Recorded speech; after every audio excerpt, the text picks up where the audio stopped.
الإسلام ديني ومحمدا رسول الله ويقيني.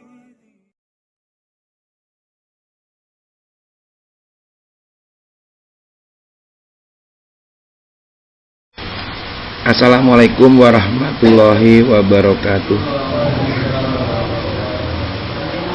Subhanallah, Allahu Akbar, la haula wala quwata illa billah. Ta'ala Allah malikul haq, Allah rabbul arsil karimul adim. Nurullah, nur ilahi, hakikaten nur. Nur Muhammad, nur Jabarut, malakut, kibri wa domah. Nur Rasulillah, Nabilah, Habibullah, wa nur mu'minin, mutakin, wa mutawakilin, la haula wala quwata illa billah. Maha suci Allah, magungnya Allah, puja dan puji milik Allah. Tidak ada yang disembah kecuali Allah, kepada Allah kita nanti akan kembali.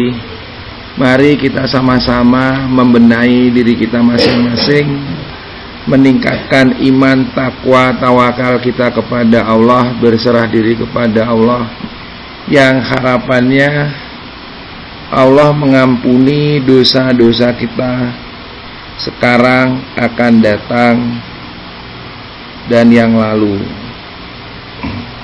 Demikian pula kepada kedua orang tua kita, para pendahulu-pendahulu kita, anak, istri, suami, dan keturunan kita, yang kesemuanya baik dari jarul laki-laki maupun wanita, yang harapannya kelak bisa berjumpa dengan Allah Subhanahu wa taala, berjumpa dengan Nabiullah Rasulullah Muhammad SAW, masuk menetap dalam kerajaan Allah Subhanahu wa taala, dalam barisan Nabiullah Rasulullah Muhammad sallallahu alaihi wasallam.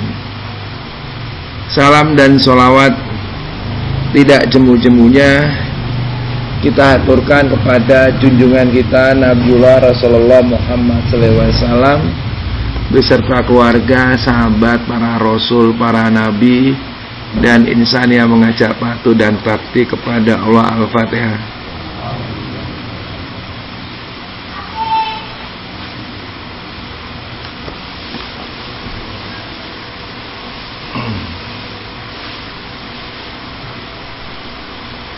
Alhamdulillah,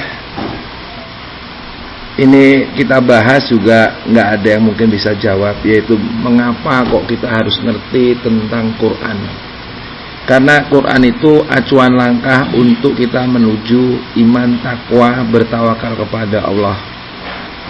Kalau kita itu tidak tahu apa itu Quran, untuk kesananya susah, terutama tentang teknik-teknik seperti halnya hujan. Seperti halnya hujan. Hujan ini merupakan juga teknik. Di sini ada proses dalam kita bertaubat, dalam memohon ampun kepada Allah, yang mana dengan taubat dan permohonan ampun kita, Allah akan mengirimkan hujan yang deras. Hujan itu untuk apa? Untuk mensucikan kita. Hujan itu untuk membersihkan diri kita, menghilangkan dari gangguan-gangguan setan. Kalau di film hujan itu datangnya setan, tapi ini untuk menghilangkan gangguan-gangguan setan. Dengan hujan itu untuk menambah kekuatan. Dengan hujan itu akan menguatkan hati. Dengan hujan itu akan memperkuat, memperteguh telapak kaki perjalanan seseorang menuju kepada Tuhannya. Dengan hujan itu akan memperbanyak harta. Dengan hujan itu akan memperbanyak anak-anak. Dengan hujan itu akan memberikan kemanfaatan. Kebun-kebun mengadakan untuk kita tambahnya kebun-kebun makmurnya. Dengan hujan itu Allah akan memberikan kita ilmu. Nah, dari situ apakah kamu percaya atau tidak, itu dibuktikan. Kalau nggak dibuktikan nggak bisa. Ini harus dibuktikan. Quran itu harus dibuktikan supaya orang itu paham. Orang itu tidak akan bisa paham tentang Quran kalau dia tidak pernah membuktikannya. Orang itu bisa melakukan satu proses kebaikan-kebaikan, terutama mau berbagi, kalau dia itu tahu tentang isi Quran. Nah ini. Jadi kalau kita lihat dengan hujan itu, kita bisa merujuk di dalam surat Nuh ayat 10 sampai 13. Maka aku Rasul, di sini Rasul Muhammad SAW, atau Rasul mengatakan kepada mereka, mengatakan kepada saya, mohon ampun kepada Allah. Sungguhlah Dia Maha Pengampun. Niscaya Allah akan mengirimkan hujan kepadamu dengan lebat dan memperbanyakkan harta dan anak-anak, mengadakan untuk kamu kebun-kebun, mengadakan pula di dalamnya sungai-sungai. Sungai-sungai itu bagi orang-orang sufi makrifat itu isiannya ilmu. Mengapa kamu tidak percaya? Mengapa kamu tidak percaya akan kebesaran Allah? Berarti kamu harus buktikan. Ayat ini diperkuat lagi dalam surat Al-Anfal ayat yang ke-11. Ingat ketika Allah menjadikan kamu mengantuk sebagai satu penentram daripadanya Allah, dan Allah menurunkan kepada kamu, kepada kita, hujan dari langit untuk menyucikan kamu, membersihkan kita. Dengan hujan itu Allah akan menghilangkan dari kamu gangguan-gangguan setan. Dengan hujan itu Allah akan menghilangkan gangguan-gangguan setan. Dan untuk memperkuat hati, memperteguh dengannya hujan tersebut telapak kakimu. Kita lihat lagi, kalau kita lihat ayat surat 8 ayat ke-11, orang yang tercekam itu biasanya banyak ngantuk, tidur, kayak orang utangnya banyak, tidur, bangun, gitu kan, tidur lagi, karena banyak pikirannya yang banyak, hingga tercekam, cemas, membuat orang itu ngantuk dan banyak tidur. Dengan banyak tidur, dia lupa sesaat dengan persoalannya, bangun tidur pusing lagi. Kita lihat lagi di surat Hud ayat yang ke-52. Hei kaumku, mohon ampun kepada Allah, lalu bertobat kepada Allah, niscaya Allah akan turunkan hujan yang deras atasmu. Dia Allah akan menambah kekuatan kepada kekuatan kamu. Kekuatan yang ada kita ditambah. Dan jangan kamu berpaling dengan berbuat dosa. Ini kaitan hujan. Nah, di sini ada cara. Ada cara. Mungkin pada waktu tahun 73, 74-an, 75, waktu saya di Jogja, ada seorang ini ngumpulin anaknya, cucunya itu di satu ruangan, digelarin tikar, terus disuruh manembah. Kalau orang sekarang pasti mengatakan bid'ah. Saya juga dulu ngapain orang ini? terus suruh diam, suruh kita hening, terus kita suruh bertafakur, disuruh menambah kepada Allah, suruh membersihkan diri. Ya saya cuma lingo gitu, lingak-linguk ini apa, ini pelajaran apa ini, nggak ngerti. Tapi setelah kira-kira tahun 88, 87 itu lihat ayat ini sebetulnya teknik. Ada hujan kayak gini, ini kita sholat 2 rakaat. Sholat 2 rakaat. Sholat apa? Ya sholat terserah. Sholatnya masuknya sholat mutlak 2 rakaat. Terus kita tawajuh kepada Allah.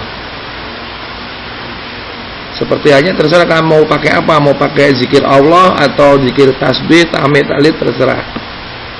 Tapi isiannya di situ rasanya air hujan itu mengena diri kita, membersihkan jiwa dan raga kita ini. Diam itu. Ini kalau terproses, Anda bisa lihat, buktikan bahwa badanmu nanti akan bersih.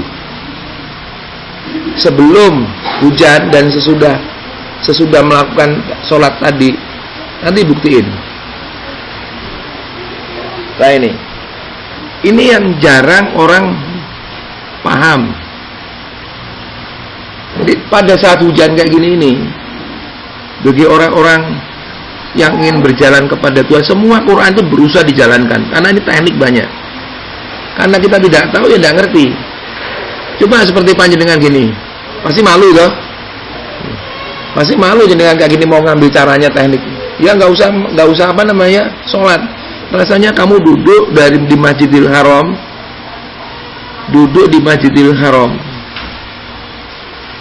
terus naik kepada Allah. Nah ini.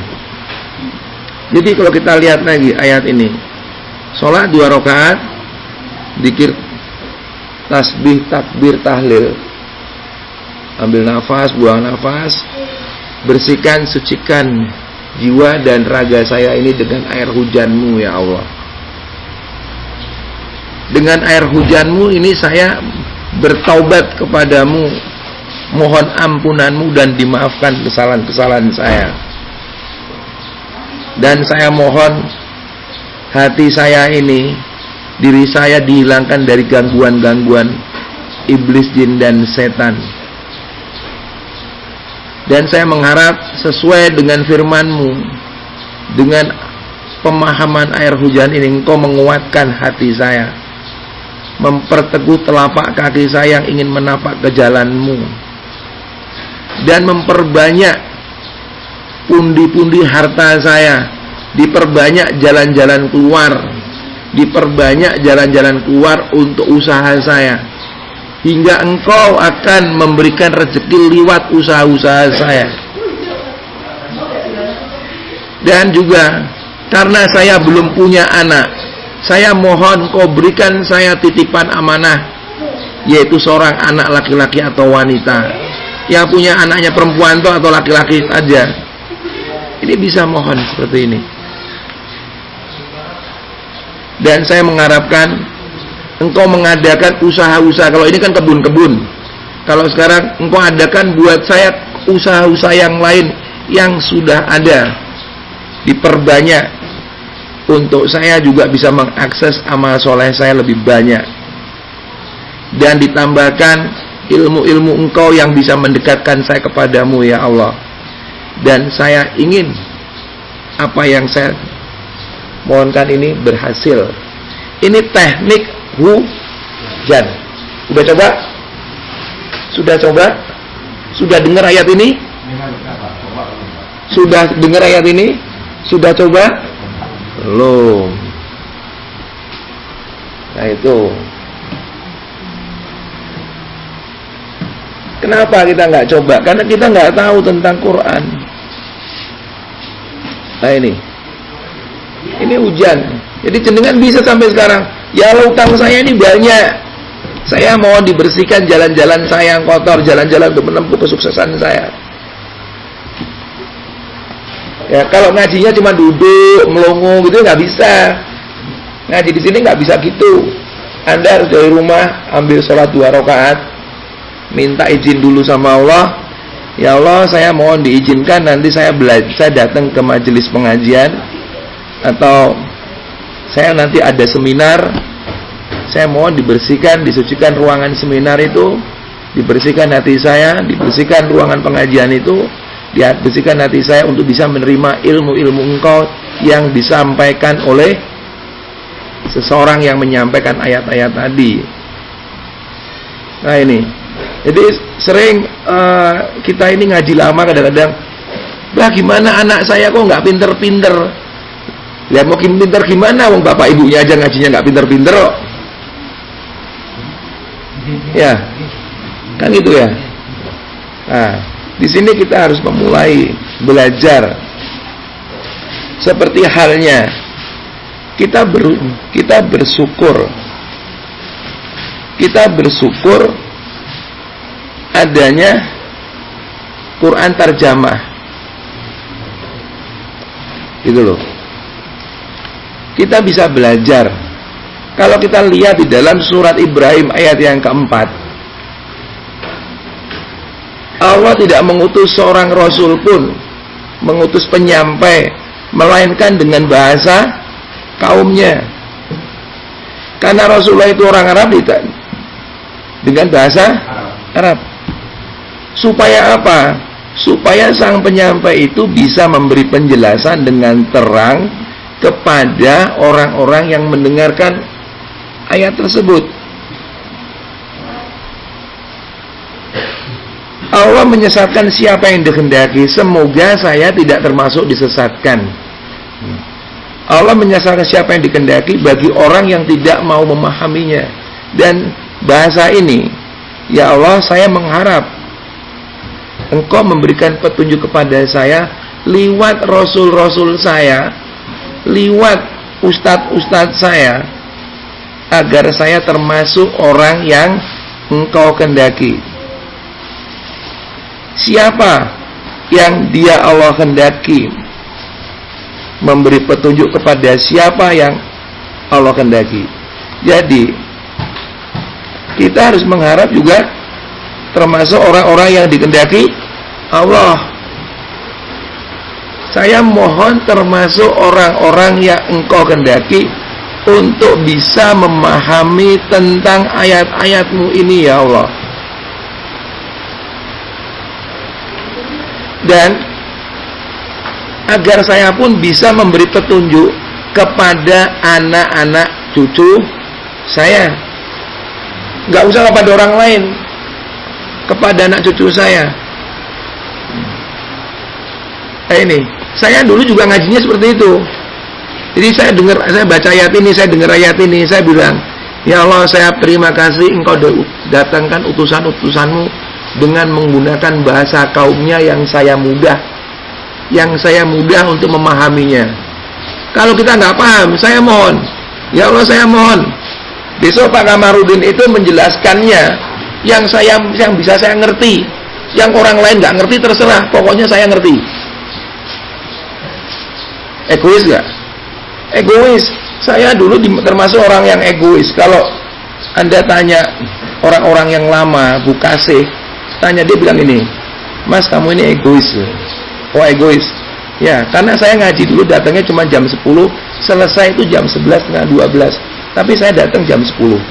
Tapi saya mohon dari rumah, ya Allah, saya mohon pahamkan tentang ayat-ayat Allah yang dengan bahasa kaumnya, yang saya bisa tangkap, yang disampaikan oleh Pak Kamarudin atau kiai manapun juga, yang saya paham.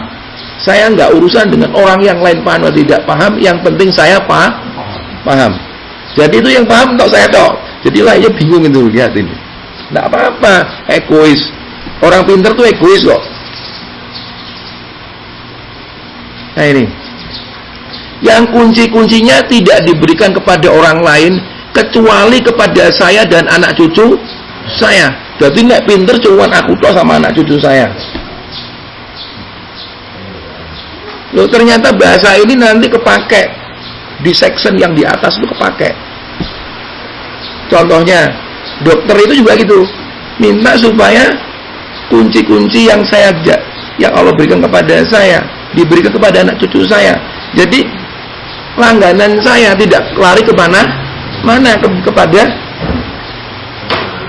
itu. Alhamdulillah.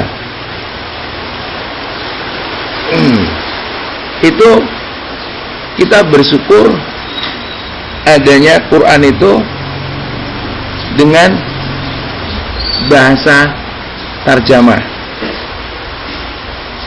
Andai kata bisa bayangin nggak kalau Rasulullah itu turun di Arab sana pakai bahasa Indonesia, kira-kira gimana ya? Hah? Nerimanya? Ya saya nggak tahu, makanya saya ajak suruh berpikir kok. Kalau saya juga mikirin ngapain Pak John disuruh ke sini. Ya podo-podo mikir kira-kira gimana historisnya, terus bahasa waktu itu gimana ya kira-kira kalau ini terjadi. Nah, Anda bisa baca di surat Fussilat surat 41 ayat 44. Jadi setelah saya tahu tentang Quran, saya seneng, demen. Makanya kalau ada orang bilang, kamu suka Quran nggak? Suka. Apa dalamnya Quran? Nggak ngerti. Gimana kamu bisa suka Quran? Oh, dalamnya aja nggak ngerti kok. Gimana bisa suka Quran? Nggak mungkin kan? Nah ini. Jadi orang bisa suka Quran itu pasti dia senang. Alhamdulillah. Nah, di situ dikatakan, jika kami Allah jadikan Quran itu suatu bacaan dalam bahasa Indonesia, gitu kan? Selain bahasa Arab, berarti bahasa Indonesia. Jikalau Allah jadikan Quran itu suatu bacaan dalam bahasa Indonesia atau bukan Arab, tentulah mereka ini orang-orang Arab Badui mengatakan, kenapa tidak dijelaskan ayat-ayatnya? Gitu ya. Apakah patut Quran dalam bahasa asing atau bahasa Indonesia, sedang Rasul Muhammad SAW itu orang Arab? Katakanlah, Quran adalah petunjuk penawar bagi orang-orang mukmin. Quran itu petunjuk penawar bagi orang mukmin, bukan orang muslim. Kalau orang muslim pasti mukmin. Kalau orang mukmin pasti muslim. Kalau orang muslim belum tentu mukmin. Nah ini, Quran itu petunjuk penawar bagi orang mukmin. Orang yang tidak beriman, pada telinga mereka ada sumbatan. Telinga apa? Di saat kita ini dibilangin istri kita mbok sabar, kita marah. Berarti imannya iman tapi nggak full. Ada munafiknya, ada fasiknya, ada musyriknya, nggak full. Nah, Quran ini kegelapan bagi orang-orang yang tidak mau memahaminya. Nah, orang yang tidak mau memahaminya itu mendengar Quran seperti dari tempat yang jauh. Ngasih tahu orang yang susah itu diomongin keras-keras, susah nggak? Susah kan? Ngomongin, dipanggil Pak John. Dia nggak dengar, orang dari jauh kok. Nario, dia nggak dengar karena dari jauh. Nah, ini perlu ngerti. Makanya belajar baca itu Quran terjemahnya supaya paham. Banyak orang-orang hafal Quran tapi nggak ngerti dalamnya. Makanya belajar satu ayat yang kamu pahami, satu tahun satu aja, 1 tahun 1 ayat saja. 10 tahun 10 ayat. Itu difference-nya itu wah, dampaknya bagus banget. Dari satu ayat ini bisa menjadi 10 ayat. Kalau satu ayat saja kita mengambil tentang surat Al-Baqarah ayat 2-5, satu bagian tentang nafkah. Itu kalau nafkah itu sudah dikerjakan dengan khalis, itu akan membuat orang itu tambah yakinnya dengan keimanannya. Yang kedua, dia akan percaya dengan Quran, dia akan percaya dengan Nabi Rasulullah Muhammad SAW. Dia percaya dengan kitab-kitab yang terdahulu sebagai pembanding. Dia akan percaya dengan hari akhir. Kenapa percaya hari akhir? Dia siap apabila besok dia dipanggil sewaktu-waktu. Nah, yang jadi persoalan, sudahkah kita siap dipanggil sewaktu-waktu? Kenapa kita tidak siap? Karena kita belum paham tentang Quran kehidupan. Ini alhamdulillah. Jadi di dalam surat Maryam ayat 97, surat Maryam itu surat yang ke-97, surat yang ke-19 ayat yang ke-97. Sesungguhnya telah Allah mudahkan Quran itu dengan bahasa Arab, tapi sekarang telah dimudahkan dengan terjemahannya, agar kamu, gitu kan, kamu dapat memberi kabar gembira dengan Quran itu kepada orang yang bertakwa. Jangan kepada orang yang bertakwa, berarti saya harus sudah di atas orang takwa. Berarti ini Rasulullah. Bahasanya, dengan Quran itu saya bisa memberi kabar gembira kepada diri saya. Dengan Quran itu, saya pahami Quran itu, saya bisa memberikan kabar gembira kepada anak istri saya. Gitu loh. Supaya saya bisa bertakwa. Harapan saya bisa termasuk salah seorang yang dipilih untuk melayani Allah. Nah, kalau sudah bisa melayani Allah dengan baik, nah baru agar kamu memberi kabar gembira dengan Quran itu kepada orang takwa. Agar kamu beri peringatan dengannya Quran kepada kaum yang membangkang, kepada diri saya yang suka membangkang. Dengan Quran itu agar saya memberi peringatan kepada diri saya yang suka membangkang, kepada suami saya, istri saya, anak-anak yang suka membangkang. Kalau sudah mapan, sudah lebih mapan lagi, memberi peringatan kepada kaumnya, kan itu ya. Nah ini, jadi nggak usah ngurusin orang lain dulu, ngurusin dirinya sendiri. Alhamdulillah. Kalau kita lihat lagi ayat ini, kita naik satu tingkat saja, satu ayat. Sesungguhnya orang yang beriman dan beramal soleh, kelak Allah yang Maha Pemurah akan menanamkan dalam hati rasa kasih sayang. Kok saya nggak ada rasa sayang, gitu kan? Kok saya suka ngamuk? Berarti iman amal solehnya sedikit.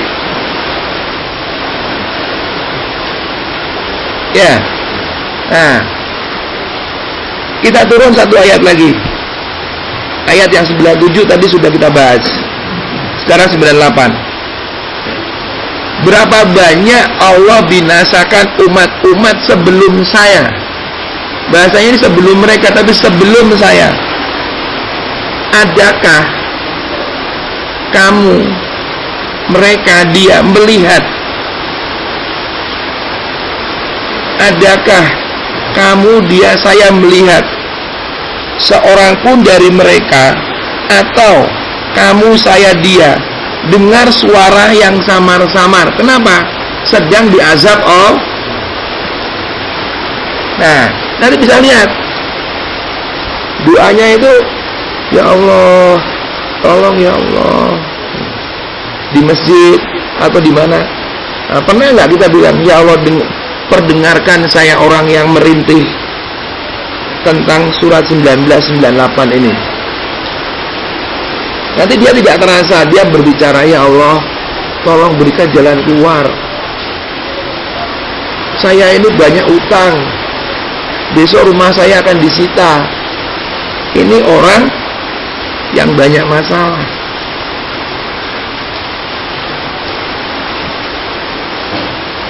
Kita lihat lagi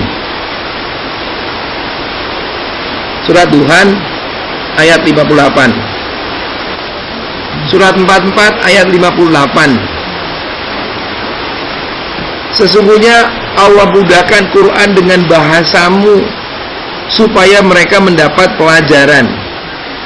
Nah, kita baca itu Quran terjemahnya itu untuk bisa belajar, gitu ya. Apa yang sudah dipelajari? Nah ini. Nah, kalau kita melihat surat Ad-Duhan 58 ini, kita belajar tentang apa? Untuk apa kita belajar? Kalau kita sudah tahu, ternyata dengan belajar Quran gitu, hatinya akan nyaman, hatinya akan aman. Kenapa? Karena dia jalankan itu Quran. Untuk bisa hatinya aman dan aman, tentunya orang ini sering datang di majelis zikir dan majelis pengajian, dan sering juga berkumpul dengan para ulama. Kenapa hatinya tidak nyaman? Karena dia datang ke pengajian itu masuk telinga kiri, keluar telinga kanan. Masuk dalam hati, keluar lagi sampai di rumah. Ini, coba kita lihat ayat yang ke-51 dan seterusnya. Sesungguhnya orang yang bertakwa berada dalam tempat yang aman. Jadi kalau kita ingin pulang ke hadapan Allah supaya aman, ya syaratnya minimal apa? Syaratnya apa, Mas? Syaratnya takwa, yaitu di dalam taman-taman dan mata air. Di dalam taman-taman itu maksudnya di majelis-majelis pengajian dan majelis-majelis zikir. Di mata air itu tempat orang-orang berilmu, para ulama-ulama. Makanya panjenengan saya suruh jangan ngaji di sini saja, ke tempat kiai-kiai yang banyak itu Anda mengambil ilmu supaya wawasanmu banyak. Saya nggak pernah bilang kamu jangan kemana-mana, tidak. Nah, kalau kita lihat ayat yang 52 ini, kita pertajam di dalam surat Az-Zariyat, surat yang ke-51 ayat 15 sampai 23. Sesungguhnya orang yang bertakwa berada dalam taman-taman surga dan di mata air. Taman-taman surga itu di majelis zikir dan majelis pengajian dan kumpul dengan para ulama, sambil mengambil apa yang diberikan kepada mereka oleh Tuhannya. Sesungguhnya mereka sebelum itu di dunia orang yang berbuat baik. Sambil ngaji, dengarkan ngaji sambil ngambil, bisa nggak? Sambil ngaji, sambil kita dengerin, kumpul sama ulama, sambil ngaji, sambil dengerin, sambil kita mengambil ilmunya, bisa nggak? Atau yang punya masalah sambil datang ngaji, sambil zikir, sambil doa. Zikir, mikir, doa. Yang nanti dikatakan ulil albab, orang yang selalu menggunakan akalnya baik dalam semua posisi, berdiri, duduk maupun berbaring. Nah ini, siapa orang-orang ini? Orang yang sedikit sekali tidur di waktu malam. Nah, terus kita banyak tidurnya enggak? Waktu malam dia ngapain? Di akhir malam mereka memohon ampun kepada Allah. Pada hartanya ada hak untuk orang yang meminta. Ada hak untuk orang yang meminta dan orang miskin yang tidak mendapat bagiannya, atau orang miskin yang tidak mau meminta. Nah ini, jadi kalau orang itu sudah bisa menafkahkan hartanya, Nah, baru dia bisa yakin bahwa bumi Allah itu luas, bahwa Allah itu akan memberikan rezeki. Ini bagi orang yang yakin. Bumi itu terdapat tanda-tanda kekuasaan Allah bagi orang yang yakin. Dan juga kepada dirimu sendiri, mengapa kamu tidak memperhatikan? Jadi kita berusaha memperhatikan lingkungan, baik diri kita, gitu kan?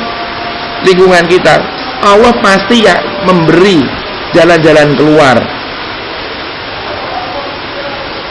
Dan di langit terdapat sebab-sebab rezekimu, dan terdapat pula apa yang dijanjikan kepada kamu.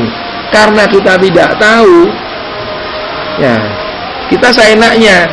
Jadi kalau orang itu tahu bahwa dia sudah menjalankan, dia sudah sholat, dia sudah menafkahkan hartanya, mendapatkan kesulitan. Kalau saya tinggal tidur, saya nggak pernah ada sulit. Saya mikir nggak, saya tidur atau sholat sunnah 2 rakaat, saya tiduran, saya cuma bilang, ya Allah, saya pusing, nggak bisa mikir ini semua, karena persoalan ini datangnya darimu, saya kembalikan kepadamu. Ngertinya saya rampung, ngertinya saya rampung, dah tidur saya. Nah, tapi beda tahun 95 sampai 78. Jadi tahun 86 sampai 95 itu beda mikir. Karena belum tahu tentang dalamnya Quran. Nah, kalau bisa menjalankan di ayat yang ke-23 surat Az-Zariyat, ini janji Allah. Allah janji, demi Tuhan langit dan bumi, sesungguhnya yang dijanjikan, sesungguhnya yang dijanjikan itu adalah benar-benar akan terjadi seperti perkataan yang kamu ucapkan. Jadi apa yang kamu ucapkan berhasil ya berhasil. Syaratnya tahu nggak? Syaratnya apa?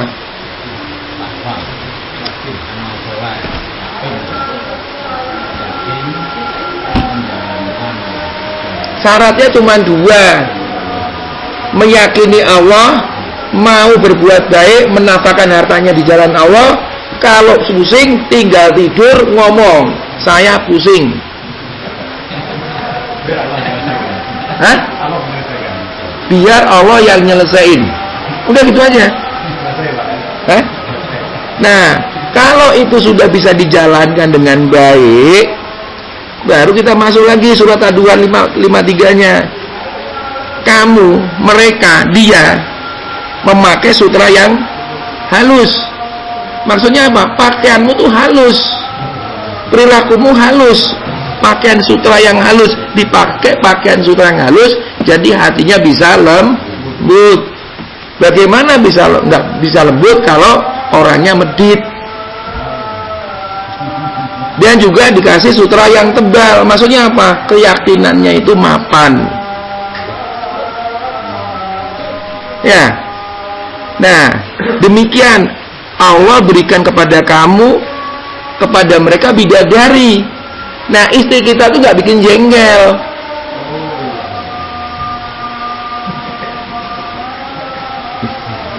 Suaminya juga nggak bikin jengkel. Hah? Apa? Loh iya loh, istrinya itu kan bidadari. Loh, Pak Jona belum pernah lihat, andai kata istriku bertemu di dalam surganya Allah kayak apa ya mukanya ya, belum pernah kan?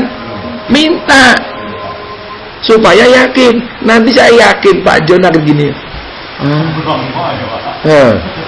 Yakin di situ Pak Jona akan terkagum-kagum dan dilihat, gak ada perempuan yang lebih cantik daripada. Nah, orang yang belum ngerti istrinya cantik karena dia belum lihat istrinya kalau nanti di sana ketemu dengan saya bagai bidadari, dibandingkan dengan dunia nggak ada apa-apanya. Nah itu loh. Alhamdulillah. Nah, orang yang seperti ini, insya Allah di dalamnya mereka meminta segala macam buah-buahan dengan aman dari segala khawatiran, ada aja itu. Buka lemari ada buah, di kulkas ada buah setiap hari. Nek ora di duit ada yang ngasih. Loh ini. Nah, ini berarti orang ini sudah lepas dari break even point. Dia sudah lepas dari 65 ayat 2. Dia sudah memasuki 65 ayat 3. Alhamdulillah, kita masih ada 3 ayat lagi. Mereka tidak merasakan mati di dalamnya kecuali mati di dunia, dan Allah memelihara mereka dari azab neraka. Mereka tidak merasakan mati di dalamnya. Karena apa? Hatinya itu dekat dengan Tuhannya, yakin dengan Tuhannya. Dia sudah tidak mengabaikan lagi tentang duniawi. Kalau sampai umurnya mau 60-50 masih ngejar-ngejar rezeki, gitu kan? Nah, umur yang muda sampai 60 itu digunakan untuk apa? Nah, itu loh.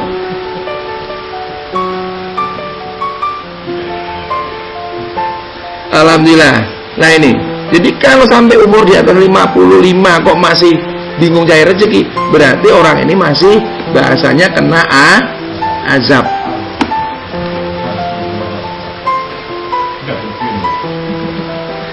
Nah, semoga azab itu tidak menjadi karunia Allah. Sebagai karunia dari Allah yang demikian adalah keberuntungan yang besar.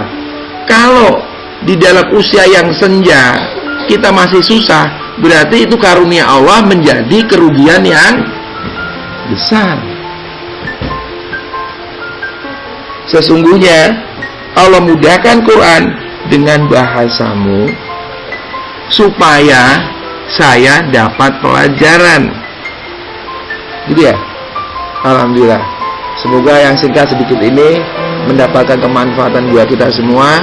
Cahaya Allah ini menerangi hati kita, hingga cahaya ini bisa menerangi dalam perjalanan tubuh dan perjalanan barzah. Dan partikel cahaya Allah ini akan memperbaiki jaringan-jaringan diri kita yang rusak, dan juga akan membakar, melenyapkan iblis, jin, dan setan yang ada di dalam diri kita masing-masing. Dan sekurangnya tempat ini, apa yang menjadi persoalan-persoalan kita diselesaikan Allah Subhanahu wa taala. Yang punya utang piutang diselesaikan Allah Subhanahu wa taala, diluaskan rezekinya, dan anak-anak kita harapannya kelak mereka dimuliakan Allah Subhanahu wa taala, diberikan tempat-tempat yang diberkati, diajari mereka rahasia Quran dan Sunnah, diberikan kemudahan-kemudahan, diberikan mereka pendamping yang saling menyayangi dan menghormati orang tuanya. Dan sekeluarnya dari tempat ini, Allah mengampuni kita, melebihi kita dari kaum yang lain. Wassalamualaikum warahmatullahi wabarakatuh. Allahu Rabbi wal Islam dini wa Muhammadan Rasulullah.